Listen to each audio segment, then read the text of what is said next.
All right, welcome to Halitics on Tuesday. It's election day in Philadelphia, and you got a screenshot there of Helen Gym. She is a city council member running for mayor in the Democratic primary, also running on the Working Families Party ticket. I have been very, very critical of the Democratic Party. I question whether it can ever be a real change agent anymore. I think it was in the 1930s, in the 1960s. Since then, it has, by and large, been a tool of the elites, the establishment, the power brokers, and those who already have wealth and influence. And we have seen during that period of time, since the late 1960s, a very significant shift in wealth and power away from the working class in America and the middle class to elites, to corporate elites, to financial elites, to military elites, to, frankly, theological, religious-based elites, and to a small number in the professional classes who have made themselves particularly useful. I'm thinking lawyers, top medical professionals, maybe some academics, writers, and others who have been particularly useful to the ruling classes. They have done extraordinarily well, and everyone else has pretty much tread water, or even worse, relatively certainly worse. So I am a very, very harsh critic of the Democratic Party, which I don't believe has fought for you. I don't believe it's fought for me. I think it has been a witting accomplice, if not as guilty, if not as responsible as the Republicans. I mean, if this was a felony murder situation, the Republicans would be the ones probably shooting up the bank, but the Democrats would be holding the door and driving the escape vehicle. So, which to choose from. And yet, despite all that, I remain somewhat optimistic that we can have meaningful change for the better, despite my hopes being dashed by Bill Clinton, by Barack Obama. I remember back, I think it was '08, I wrote at that time when I was a radio host, that day, the day that Barack Obama became president, the first African-American president, the most progressive presidential candidate, I thought, running in that year, kind of disregarded Dennis Kucinich. Now, my questions about Dennis Kucinich, they remain, although Kucinich did endorse RFK Jr., so I give him credit for that. But despite all those hopes being dashed, despite the free trade deals that Obama pushed, despite expanding our military footprint, prosecuting Edward Snowden, the drone wars, the expanded spy state, surveillance state, despite all of that. Oh, and by the way, speaking of Obamacare, I heard from a friend of mine who's in the Democratic Party. He is let me say they are embedded in a county committee. And I was told that studies have shown that per capita, Americans are spending more now on healthcare, significantly more now than we were even before Obamacare. So the Affordable Care Act has actually meant more American home, after-tax dollars, or maybe pre-tax because sometimes it's deductible, more American homes have to pay more money to healthcare insurance companies, to for-profit big pharma, and to hospitals and medical providers. It looks like that's, a result of the Affordable Care Act, the Obamacare. And I remember back in '08 or whenever it was being proposed, 2009, 2010, I debated this very issue with Mark Carbonaro in Monterey. And we were asked whether we thought the Affordable Care Act would be a good idea. And I said, I don't know. I said, it's too early to tell. The things I like about, things I don't. And right now, I'm kind of leaning against it. Although, yes, more people have care, and if more people get insurance, and more people, when they absolutely need life-saving treatment, can get it, maybe, but maybe not, with the shuttering of rural hospitals, fewer providers in inner city areas, we are seeing a continuing healthcare crisis that the Affordable Care Act did not alleviate. Part of the problem, some of the problem is, yes, Republican governors, Republican state legislators have refused to expand Medicaid. That is a big problem. But ultimately, there are fatal flaws within the Affordable Care Act itself. It does empower, it does enrich, it does lead to a greater stranglehold on our system by for-profit insurers. And Shade comments here, maybe Americans are paying more for healthcare because healthcare is affordable. Yeah, I think the better justification for that is that more people are covered. So as a result, yeah, we have more people who are getting insurance, and they have to pay for it through the Affordable Care Act because of the penalties. I don't know. I don't think it's more affordable. I haven't seen that. But yes, if you have insurance, then you're paying a little less, perhaps. It hasn't, let's put it this way. We have the most expensive healthcare system in the world. We had it before the Affordable Care Act, and the Affordable Care Act has only led to our health insurance being even more expensive.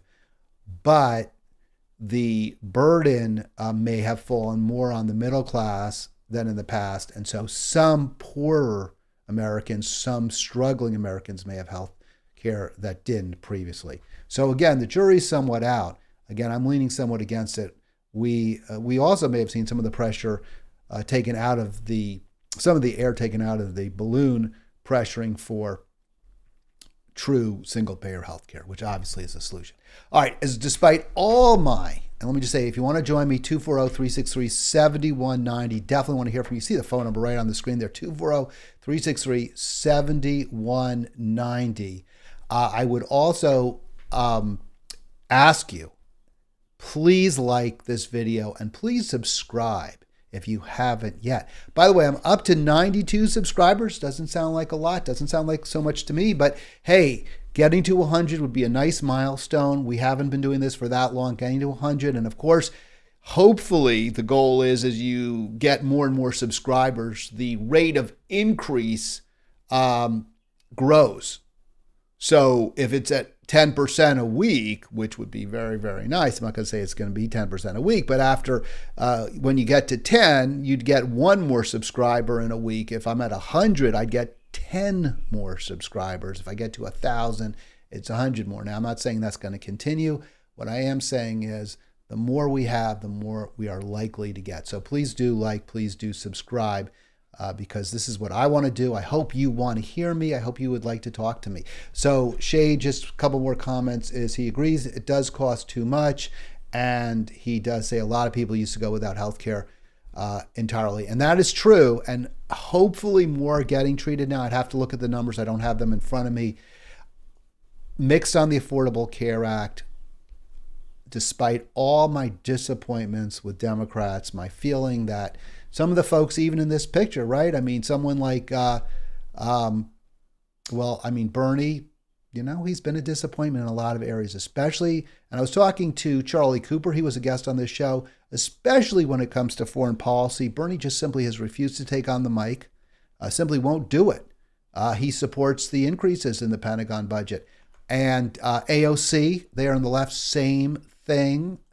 She talks a good game a lot of times, but when it comes to votes, she's right there.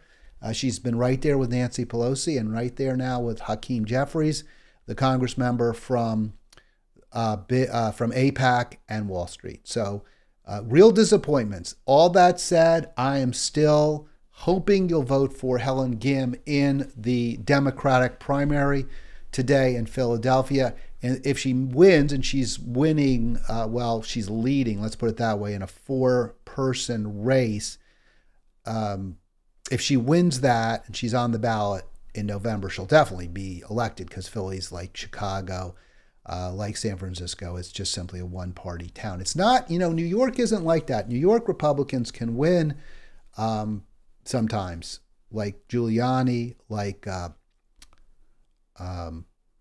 Bloomberg, right? I mean, he, I guess, ran as a Democrat for mayor, but he was a Republican. No, he was a Republican mayor in New York. So he ran as a Democrat in the primary 2020. All right, Helen Gym right there. Hope you'll support her. She has been a progressive council member. What would that mean for the people of Philadelphia? We'll find out. I'll talk about that in a little bit. We really will. If she wins, we'll find out. But we can glean maybe from the experience in Boston. Remember, that Philly primary is today. If you haven't voted yet and you're in Philadelphia, vote. If you know anyone in Philadelphia, ask them to vote. I think for Helen Gym. I think she's the most progressive running. Here's from my old group, Our Revolution. She was on a call. This is an interesting little speech here by council member Helen Gym, running for mayor in Philadelphia. Let's see if we can get this on the screen for you. Thank you so much to the entire Our Revolution family. I am standing here in part because of the work that you have done all over the country, helping elect strong progressives at all levels of government. All of us know what it meant to see Brandon Johnson win over Paul Vallis, who used to be Philadelphia's public school superintendent, and during the state takeover days, what it meant for Brandon Johnson to lead an inspiring race from Chicago, where so much was on the ballot. And here it's the same way in Philadelphia, where public safety and crime are the top issues for voters. What we know is that voters don't want a return to the politics of old. In 2023, we have the chance to elect a mayor who is actually going to deliver on the promise of public education, of having justice and criminal justice reform be on the ballot, of making sure that large corporations don't run city halls, and that we actually deliver a vision for housing justice for all, for quality public schools, for economic opportunity and guaranteed employment, for a climate and a vision for a Green New Deal that actually gets delivered on the ground in one of America's largest cities. I'm honored to be supported by Our Revolution. This isn't just an endorsement to me. Bernie Sanders stood with me. You all stood with us when Hahnemann Hospital closed down after a greedy private equity vulture just ran that public hospital into the ground. You reminded us that this work is about, connects all of us together, that the fights here in Philadelphia are echoed throughout the country. And when we win on the ground in our cities, that's actually the blueprint, because we cannot wait for Congress. We cannot wait for our state legislatures to do what our people need. I want to send a message out there that our fight is being forged and won at local levels. We're seeing people transform cities and communities. We can transform the lives of people, and we can set a new blueprint for the country. So I want to thank the Our Revolution Network. I want to thank you for your endorsement and for your support all this time. And I hope that, wherever you may be in this country, that you're going to look to Philadelphia, and over the next 30 days, you're going to see a people's movement really rise, not just to take on City Hall, but to take on the entrenched status quo politics that have held people down too long. We're delivering a new vision for this country and for our cities. All right, so there she is. That's Helen Gym. And I thought that was a pretty good speech. I mean, just under 3 minutes, she packed an awful lot in there. And there were specifics. She talked about trying to prevent Hahnemann Hospital from closing. I talked a little bit earlier about the shuttering of inner city healthcare facilities and rural healthcare facilities. That one is a good example, Hahnemann Hospital.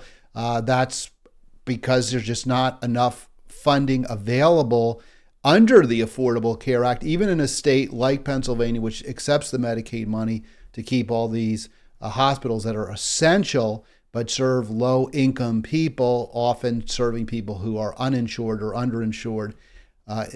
We just haven't addressed that problem to the degree we must as a civilized country.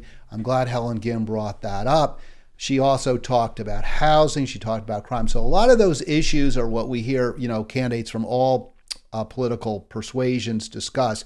She's running, Gim is, as a true progressive. And what this campaign kind of reminded me of a lot of, and Gim mentioned there Brandon Johnson, who is now likely to be the next mayor of Chicago after winning the Democratic primaries. I mentioned Chicago, very, very, very strongly Democratic city. It's hard to believe, honestly, that Johnson won't win. I mean, sometimes the Democrats there aren't really Democrats, right? Like if you have a Rahm Emanuel, right? He was the former Obama chief of staff, and Emanuel also was the mayor of Chicago, and he was a very, very pro police, anti citizen. I don't want to even, pro police is good. I mean, I want a pro police. I don't want a pro,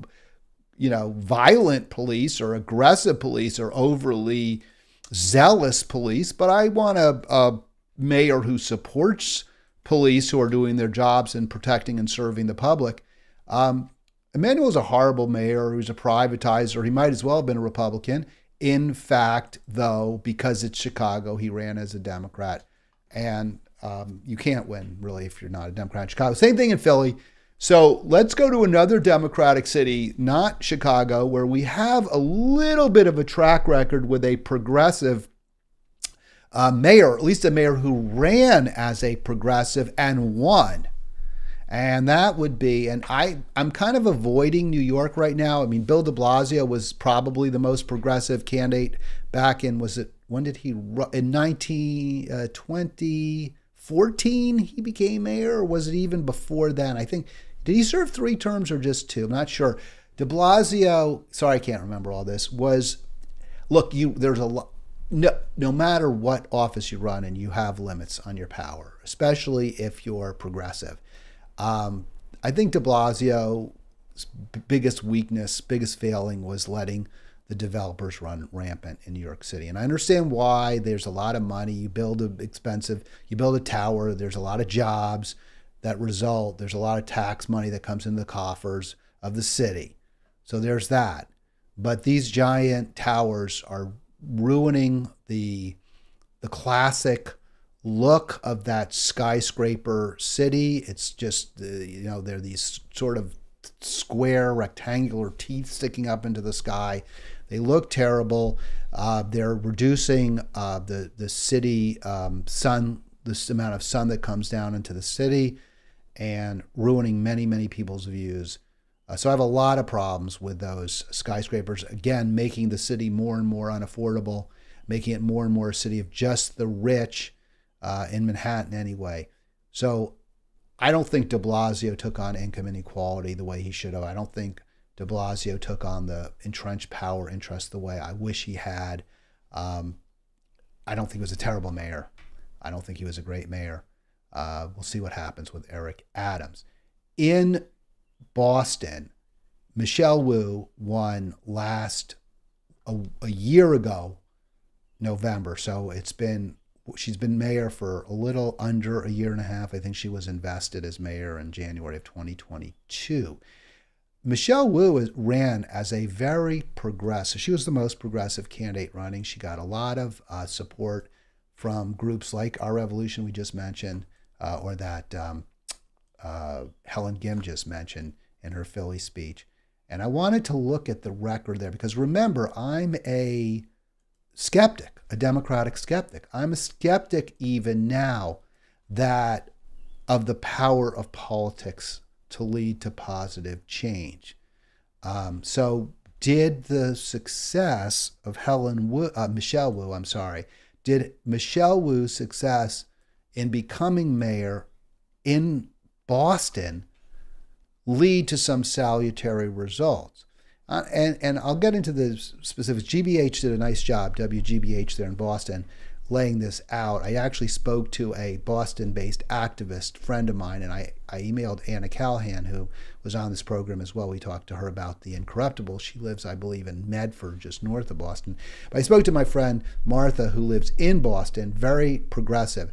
And she said, I said, would you say Michelle Wu has exceeded expectations, exceeded progressive expectations, met them, or fell below? And she said she'd say basically met them. And that's the kind of the takeaway I get from the GBH article, which is good. It is good to meet expectations. So many of our progressives fall below, certainly in my opinion. AOC, the entire squad, has just simply not fought for us. They're not on our side, and they have, to the extent I had expectations, Obama fell woefully below my expectations. So if you're mayor, if you're president, if you're the executive, if you're governor, you have a lot more power to effectuate change in your jurisdiction than if you're one legislator in a body of legislators where you can only pass bills that others will support.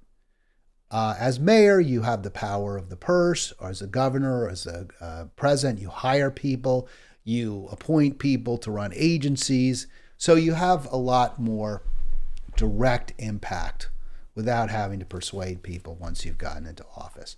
And let's see how Michelle Wu has used that. Is this good for the city of Boston? Is it good to elect progressives? Does it lead to better results? Sometimes, yes. And I think in the case of Boston, in general, yes. That does not, however, change my basic belief, which is that even if it's a Democratic progressive, what we absolutely need is an alternative to the Democratic Party. We cannot count on Democrats to bring about the change that we need as a society. We just can't. It's just shown we can't do it. So here is what GBH says we have, GBH's take on Michelle Wu's first State of the City speech. And they gave 5, and I only cherry picked a few that I thought were really momentous. Development in Boston is about to be revolutionized. This is huge. I mean, this is really big if this happens, and I need to stay in touch with my Boston people. But when Wu ran for mayor and when she was a council member, she called for abolishing the Boston Planning and Development Authority. And I'm getting the weeds here a little bit. I'll try to make it as relevant as I can. Basically, Boston Planning and Development Authority was kind of a sewer, a patronage. It was a place where pro-development forces were stacked in favor of green lighting massive projects that would tear the city apart, including the Big Dig, which was a huge under-city highway that took a decade to complete. And I think my understanding is now it has resulted in less traffic in the city, but it was incredibly disruptive and incredibly expensive. The jury, I think, is out on whether there weren't better ways to address the traffic crisis in Boston, which remains an absolute nightmare, even perhaps worse than DC. Boston is terrible, terrible traffic.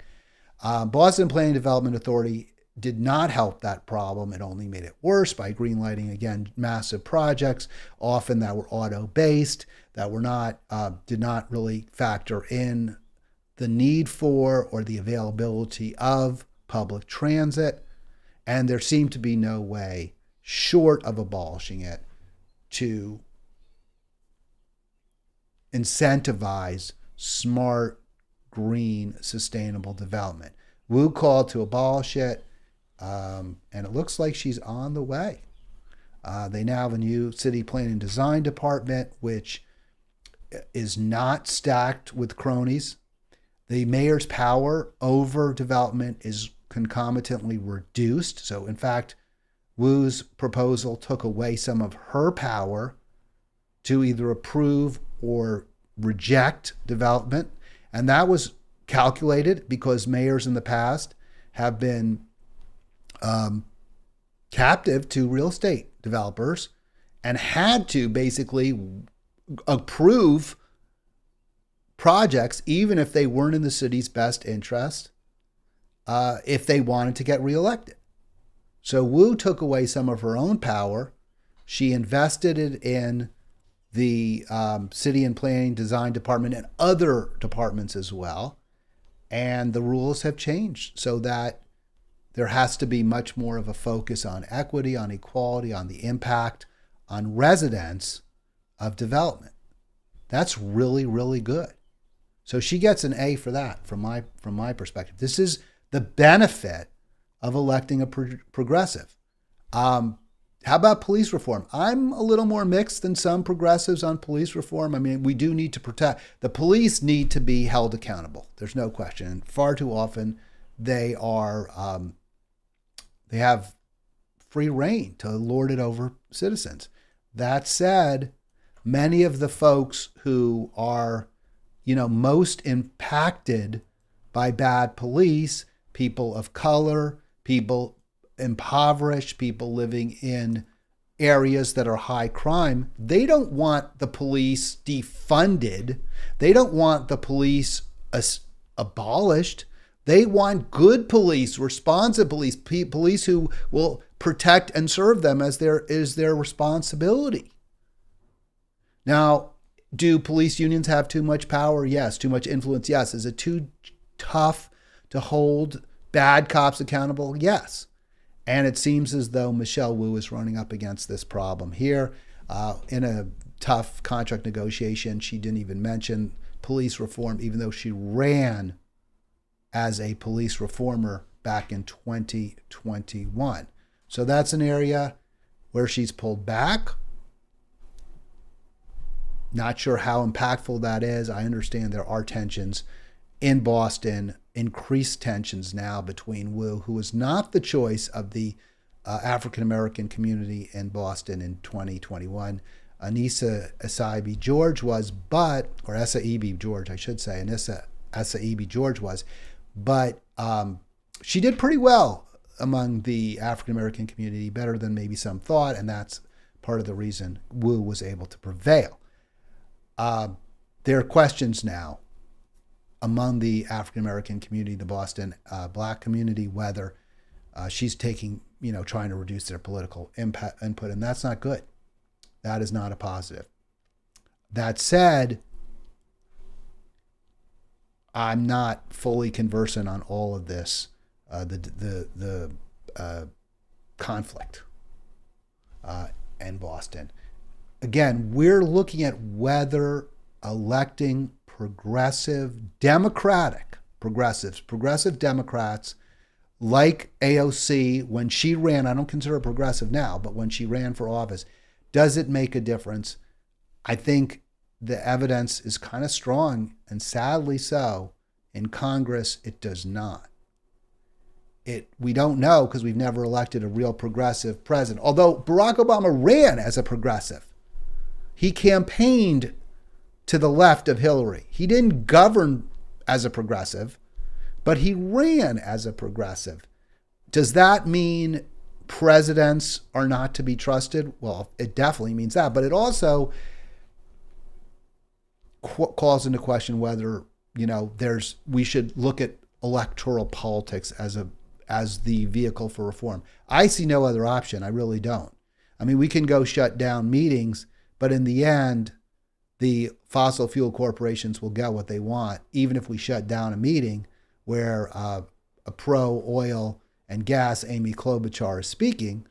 We can shut down that meeting, but in the end, ExxonMobil will get what it wants. Shell will get to drill in the Arctic unless we elect people who will say no to them. And we haven't done that. We just haven't done that. I don't know if we can. I don't know if it's possible. I don't know if there's anyone who will ever say no to them. Barack Obama in the end did not. Joe Biden has certainly not done so. And you can't count on Republicans ever to do so. We'll talk about that at the end of this program. 240-363-7190. Don't forget, like and subscribe. More from Shade. And I probably should try to move this a little bit. I guess I could put this on the screen, but I don't want to put my comments on because I always do a lot with the slides, with the visual aids. But from Shade, to make healthcare costs go down, pass laws about what goes into prepared food so many subsist on. Republics would capitalize on this, and so we can't even suggest this. Look, I'm with you there, man. We eat very, as Americans, we eat incredibly unhealthily, and that's one of the reasons we have an obesity crisis. I think a bigger factor in that even is the car-centric culture, and also just a very highly stressed out culture. And when people are stressed, they eat more, they exercise less. And I think studies have even shown when you're anxious, your body burns calories more slowly. So something else to keep in mind. But yeah, we do not have a healthy. We're not healthy in terms of what we eat. From Patrick, here's one: we should reform the FBI. And from Shade, freeways can handle far more people this time if computers control the vehicles, not people. I've seen some interesting studies about highway, how to route cars. It's really fascinating whether those roundabouts that they're so popular in Europe and some parts of the United States, are those more effective? Are those more efficient in terms of keeping traffic moving than traffic lights? What are the best kinds of intersections? Special lanes so that you can turn right without even having to slow down, or at least there's a ramp that allows you to turn right without going up to the light. So lots of different great ideas there. I'm a big believer, if you want to reduce traffic congestion, just raise taxes on gasoline. All right. We talked about police reform in Boston. A couple of other areas real quick, and I'm going to get to the Republicans, and then we'll call it a show. But good to see Patrick, by the way. Thanks for weighing in, Patrick. Or are you also, maybe you're also Shade, I don't know, because PT, Patrick's time is also PT, but I think maybe it's a different Patrick, or different, yeah. So from Boston, what does it mean to elect an unabashed progressive, someone who ran as a progressive, for mayor? And will this help us learn what Helen Gym might do if we do see her win the nomination? Is Boston still a Green New Deal city? And she talked a lot, Gym did mention the environment in her speech with Our Revolution, as did Wu. Wu, when she ran for mayor of Boston, talked a lot about the Green New Deal and how Boston Green New Deal would lead to more jobs and better outcomes and cleaner city. So far, she hasn't really touched on it in terms of the rhetoric, but the WGBH, the public network there, says that there were plenty of references to environmentally focused achievements and initiatives, but the phrase itself was nowhere to be found. And why is that? They say, and this is very interesting in light of what we talked about yesterday with Jimmy Dore, and how Jimmy Dore was actually questioning whether the climate crisis is even real. He implied it might not be real on the ground that Democratic politicians don't even believe, that they're not even taking any steps to reduce our carbon footprint, which is largely true. They're not. As Dore pointed out, Joe Biden has actually stepped up the number of oil and gas drilling permit approvals. So his conclusion is they don't even believe it. And since you can still get insurance, then maybe there's really no climate cataclysm. That's what GBH is saying. There are people who really believe that the climate crisis is just bogus, fake, designed to increase government control.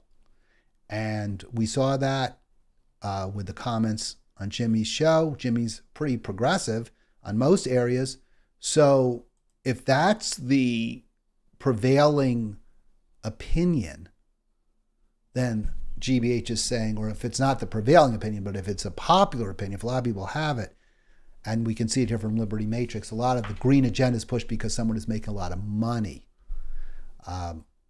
If that's the sense, then maybe Wu is being, politically savvy in failing to mention it. I never was a huge, the problem, I also think the Green New Deal, because there were so many details to it, so much micromanagement, it lent itself to people who are skeptical of government involvement and government picking winners and losers. I prefer the carbon tax. Let's use market forces to our benefit. We impose the cost of burning fossil fuels on the producers and on the consumers, and then the market will choose the right alternatives, whether it's wind, whether it's solar, whether it's geothermal, whether it's walking, whether it's bicycling, rather than having government choose, well, we want solar, even though it's in an area where there's not much sunshine. All right, let's see what else. Are mandates progressive? I don't think. Well, I don't like mandates. I'm not a mandate. I don't think they generally are. I think what's progressive is that if you burn fossil fuels, you pay the cost of burning them, which is right now the cost of our planet. So what else? Why isn't Helen Gym, and I just talked about that, the fear is Green New Deal creates big expectations. People want massive transformation quickly, and it also invites character criticism from people who think climate change is a bogus pretext for more control. Well, people do think of it as a pretext for more government control. They may be right in some cases, but it's certainly not bogus in any way. So bottom line, what we're seeing from the Boston analogy is electing a progressive mayor can make a difference. It won't solve all our problems, but it can really lead to transformation, especially if this move away from a opaque, non-democratic Boston Planning and Development Commission to a much more democratic decision-making body that takes into account what the actual benefits and costs to the residents of Boston will be of development, could mean a transformed city, a better city. So yes, vote for Helen Gym. If there were a clean green alternative, I might support them. This is the Democratic primary. Your choice is limited to the Democrats. Let's hope in the general election there is a real challenge from a green. I'd love to see it. Helen Gym might still be the best candidate. Helen Gym could run as a green, actually. It would be nice if she did. All right, it is 11:40 where I am, 40 after the hour. I guess I should just say that. So wherever you are, it's probably 40 after the hour. If you want to join me, got a few more minutes, 240-363-7190. Don't forget, and I can say the number quickly because you can see it on your screen in the blue Halitics oval. Don't forget, subscribe. I want to get to 100 subscribers. I also don't want to only, this is kind of is this my apologia to the Democratic Party program? Maybe it is. I did talk about Helen Gym. I do urge you to vote for her. She is a Democrat. I did talk about Michelle Wu in pretty much positive terms. She's a Democrat. What about Congress? Are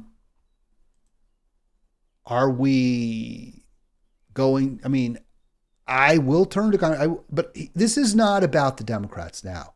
I focus so much on what they do wrong, rarely on what the Republicans do wrong. I'm going to talk about the Republicans in a second.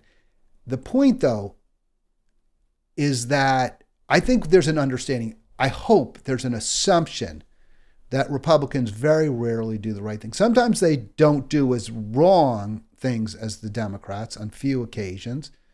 And, we've seen that with, for example, Biden even approving more oil and gas leases than Trump. Not sure why that is. There may be some explanations that don't look particularly bad for Biden. That said, it's not a good look, right? It's really hard to defend that. He shouldn't be in the same ballpark as Trump when it comes to approving oil and gas leases. If he is, That's a problem. What about taxes? The Democrats have not led an effort to raise taxes anywhere near to the level where they need to be, but at least they raised them a little bit, not nearly enough. But Bill Clinton did raise taxes actually, George H.W. Bush raised taxes right after Reagan slashed them. I think Clinton may have slightly gone up a little bit under Clinton. I'm not sure. George W. Bush slashed taxes for the rich, and then Obama raised them again. Trump slashed taxes for the rich, and Biden has seen them go up a little bit too, has overseen a slight rise. So Democrats aren't as bad. That said, JFK is the one who dropped the top marginal rate from over 90% to 70%. He shouldn't have done that. That was wrong. If you get an income above a certain level, almost all of that should go to the government. And there are many, many positive benefits from that, not least of which is top executives don't pay themselves that much. There were some issues with it.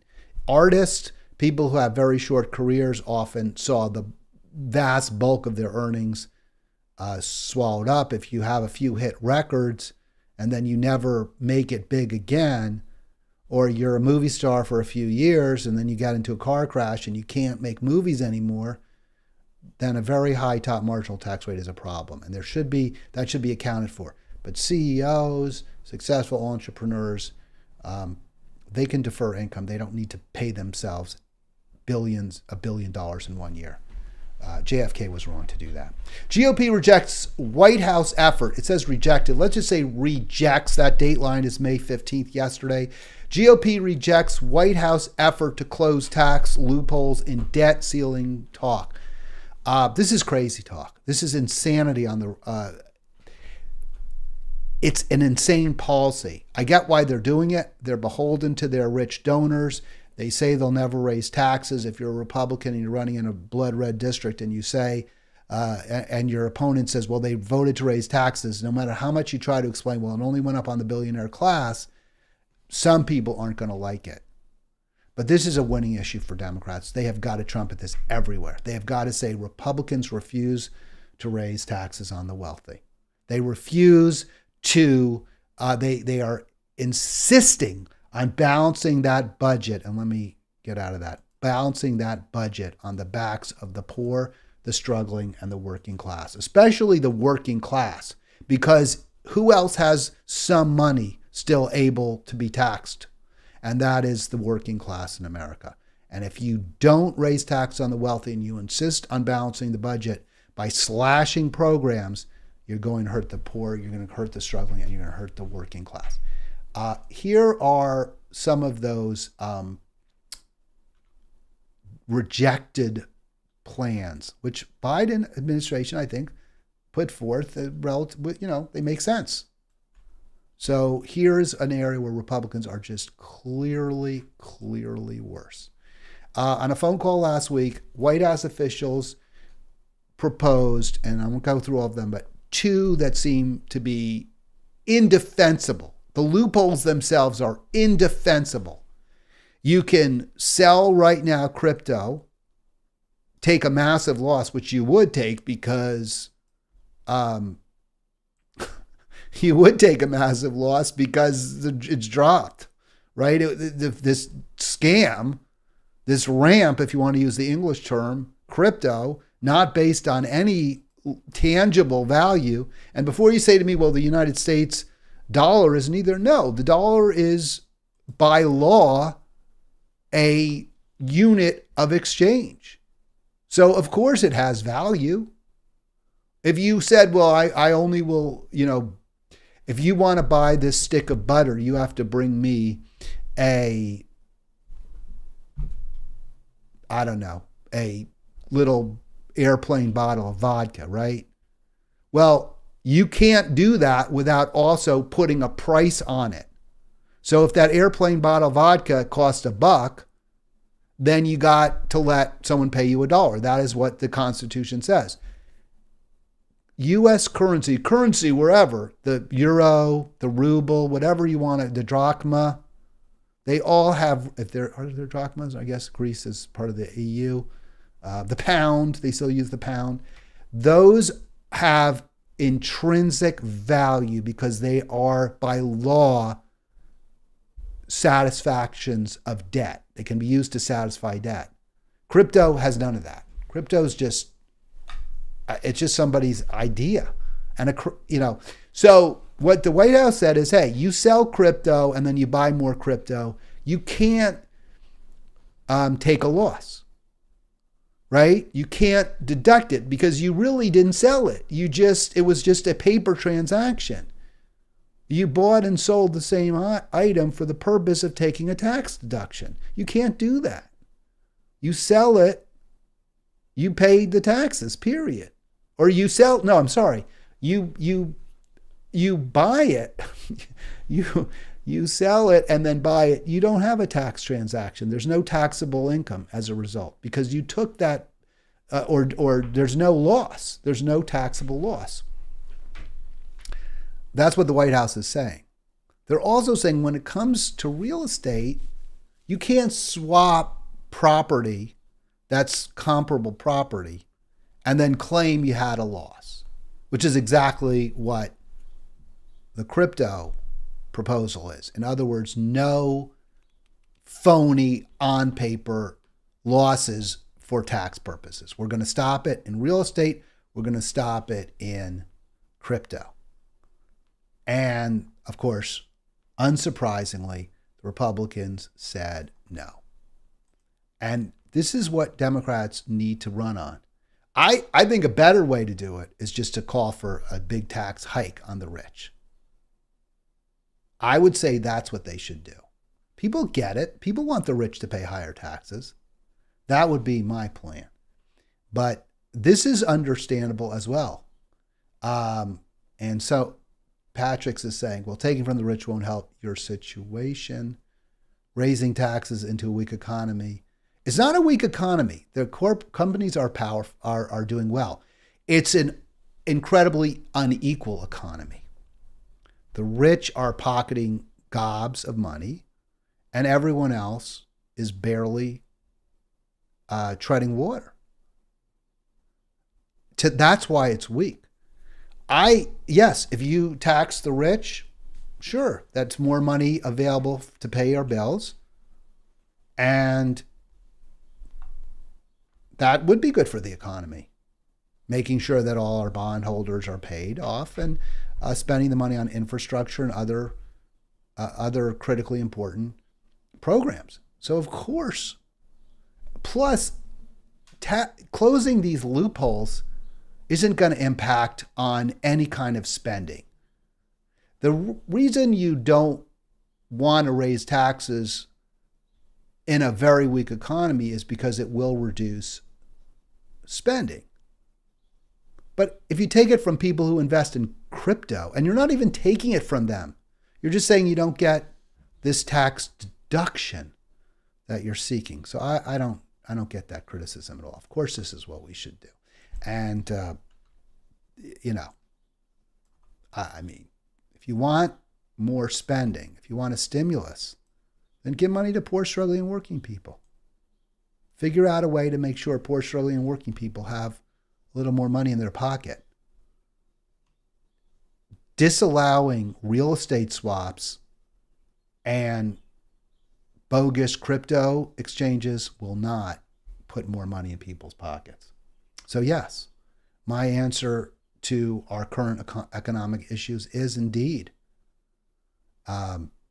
closing tax loopholes, not what the Republicans propose, which is slashing government programs that help poor, struggling, working people, and that will, in fact, tank the economy. All right, if you want to call in, I'm happy to debate this with you. Patrick's 240-363-7190. That is, that's it for my topics right now. And yeah, Shade, you're right. Taxing the rich or tax on high income is not necessarily the same. But in this case, they're kind of the same. because I don't think too many people are investing in crypto who don't at least have some money. And if they don't, and they're putting their last few dollars in it, then, what can I say? That's a big mistake. They shouldn't have done it. And if you want to take a tax break, I mean, if you don't have any money and you don't have any income, then that tax deduction doesn't do much good for you. First of all, the tax deductions that these crypto investors are taking, these are probably people very high net worth with, lots of gains. They may well be commodity traders who made a lot of money in corn futures, and they want to offset it with losses in crypto. But they're not actually taking a loss in crypto. They're simply selling and then buying.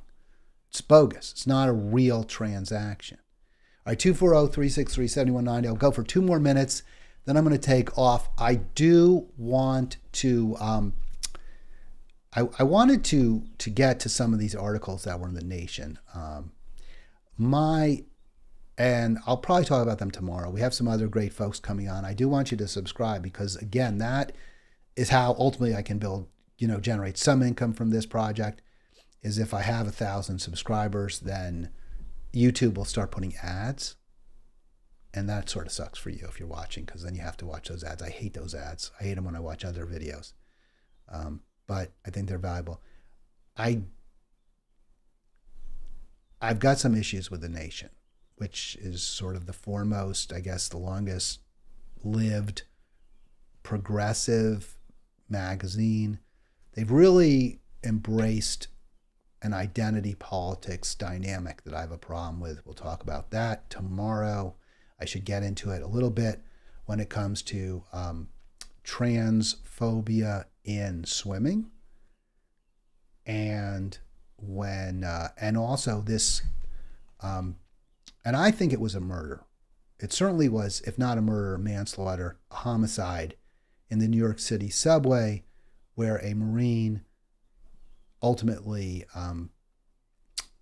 restrained a homeless person, and that man died. It's not clear if he died